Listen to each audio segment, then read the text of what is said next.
Ilaria Dario, finora il passaggio più veloce è il suo, 1.06.04, Carolina Bojnec segue in 1.06.38, Arianna Donaudi in terza posizione, 1.07.64.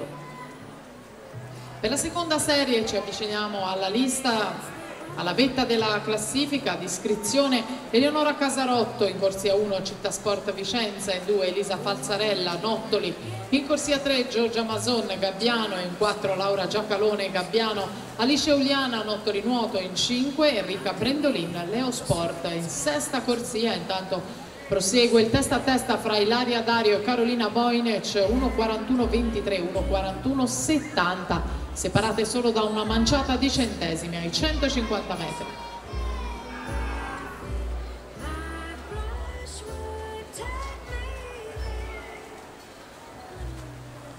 Ilaria Dario che resiste all'attacco della slovena e va ad aggiudicarsi questa terza serie femminile ragazze, 2.15.86 per lei davanti alla Bojnec, 2.16.58, poi la Donaudi 2.19.18.